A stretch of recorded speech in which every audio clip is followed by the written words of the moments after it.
Bonjour à tous et bienvenue dans ce troisième numéro de la Brève sportive.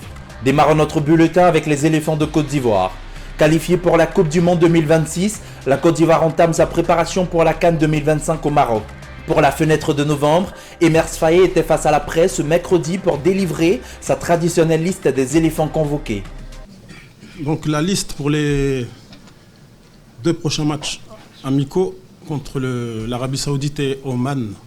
On part sur une liste de 25 joueurs.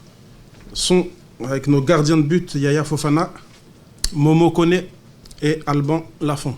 Les défenseurs Manu Agbadou, Clément Akpa, Gela Doué, Jean-Philippe Bamin, Ghislain Conan, Odilon Kosonou, Evan Dika et Armel Zouri. On passe au milieu de terrain maintenant. Mao Dorjoles, Seko Fofana, Parfait Giagon, Inao Oulay Christ, notre capitaine Franck Kessier et Ibrahim Sangaré. Voilà pour les milieux de terrain. Et on finit avec nos attaquants.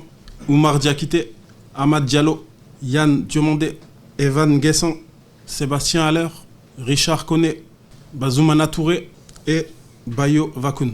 Voilà la liste des 25 joueurs qui ont été retenus par le staff technique pour le prochain rassemblement. La Côte d'Ivoire, pour cette trêve internationale, affrontera l'Arabie Saoudite d'Hervé Renard le vendredi 14 novembre à Djeddah, avant de se jauger à l'épreuve de la sélection nationale de Oman, dirigée par le technicien portugais Carlos Queiroz, le mardi 18 novembre. Qualifiés pour la Coupe du Monde 2026 sans avoir encaissé le moindre but, les éléphants champions d'Afrique en titre seront face à l'Arabie Saoudite et Oman pour les premières lignes de la préparation pour la CAN au Maroc. La pertinence de ce choix de pays d'Asie en vue de la préparation du rendez-vous continental est jugée par la presse nationale. Comme il a si bien dit le coach, il avait cette habitude de jouer contre les équipes africaines. Et donc c'était pratiquement le même style de jeu, la même technique et tactique de jeu. Donc il a voulu sortir de là pour aller du côté de l'Asie, pour retrouver des équipes asiatiques et puis voir un peu le changement au niveau de la tactique. Moi, je crois que c'est une bonne approche. En tout cas, on espère qu'on aura avoir un bon match. Donc, ce sont deux bonnes équipes qu'on verra, qui sont entraînées par deux grands entraîneurs.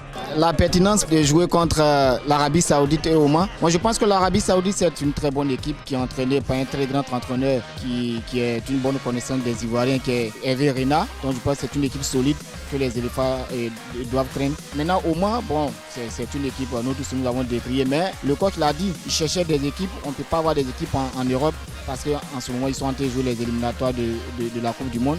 Ils ont eu ce qu'ils ont pu avoir, donc il faut faire avec. Je pense que le sélectionneur a choisi ces deux nations compte tenu de la qualité, surtout du côté de l'Arabie Saoudite. Ils ont un très beau vivier au niveau de l'attaque. Et je pense que leur style de jeu est différent des équipes que la Côte d'Ivoire a déjà pu affronter lors de la CAN ou des matchs amicaux ici. Donc c'est le fait de pouvoir s'attaquer à quelque chose de différent que le sélectionneur a choisi de jouer ces deux équipes. Malade de ses récents résultats, la SEC sous le feu des critiques a stoppé sa série de 2 défaites consécutives à l'aide d'un nul arraché au Stella Club dimanche dernier à Ebimpe. Leader grâce à ce point et surtout au nombre de buts inscrits, le club genénois présente toutefois des signes de faiblesse liés à la qualité de son offensif, comme le souligne constamment Julien Chevalier. Un peu de pression ces derniers temps par les résultats et de façon générale par l'attente qui tourne autour de l'équipe pour ces jeunes joueurs, je ne cesse de le répéter. Donc, c'est ce que j'avais expliqué aux supporters. C'est bien, on est tous ambitieux, on a tous envie de gagner. Les joueurs, il ne faut pas croire qu'ils n'ont pas envie de gagner, mais parfois ils sont un peu pris par le stress, par la pression, parce qu'ils ne sont pas encore habitués à cette exigence. Ils viennent de clubs qui ont l'habitude de jouer de façon différente, on le voit contre nous. Un facteur endogène qui n'annule pas les limites liées à l'organisation du championnat national lui-même.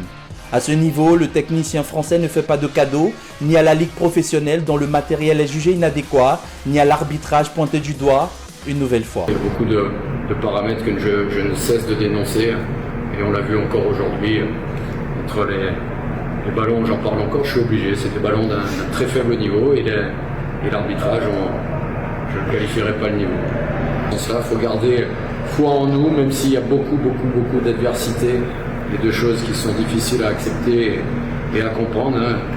Maintenant, si on peut jouer avec les deux mains quand on n'est pas gardien de but, Il faut nous l'expliquer. Si les arbitres savent pas que la ligne fait partie de la surface, quand il y a une faute sur la ligne, ça fait partie de la surface et donc c'est un penalty, il faut les inviter juste à revoir le règlement.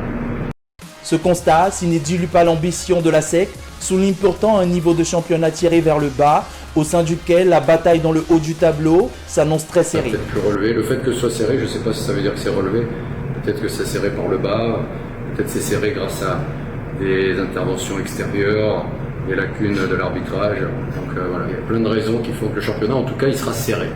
Et nous, il faut qu'on se batte pour rester là, faire progresser ces jeunes joueurs et peut-être qu'à un moment donné, on arrivera à prendre un meilleur rythme. À l'Agora de Koumassi, à Abidjan, le spectacle est inhabituel. En lieu et place des balais filés, ce sont des masques, des fleurets et des épées qui se sont installés.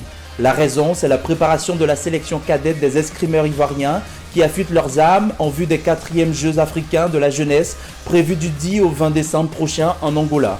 Sous les ordres de Cyril Capré, le sélectionneur national, les 8 jeunes athlètes convoqués revisitent les assauts, les attaques et autres techniques de combat pour densifier leur niveau avant le rendez-vous important de cette fin d'année 2025. Et si ce camp est possible, c'est aussi grâce à un soutien de Maxine Esteban Isabel, l'escrimeuse ivoirienne du Fleuret. Elle a offert un appui financier et du matériel pour la bonne tenue du camp d'entraînement des cadets. Les Jeux africains de la jeunesse, organisés à Luanda et dans 5 autres villes, rassembleront 54 nations et des athlètes âgés de 14 à 17 ans dans plus de 25 disciplines. Ils serviront également de qualification pour les Jeux Olympiques de la jeunesse de Dakar 2026. Achevons notre tour de l'info sportive avec ce florilège de paniers venu tout droit d'ailleurs, dont celui de l'OVNI, Victor Wembanyama. C'est la séquence insolite du mercredi. À bientôt.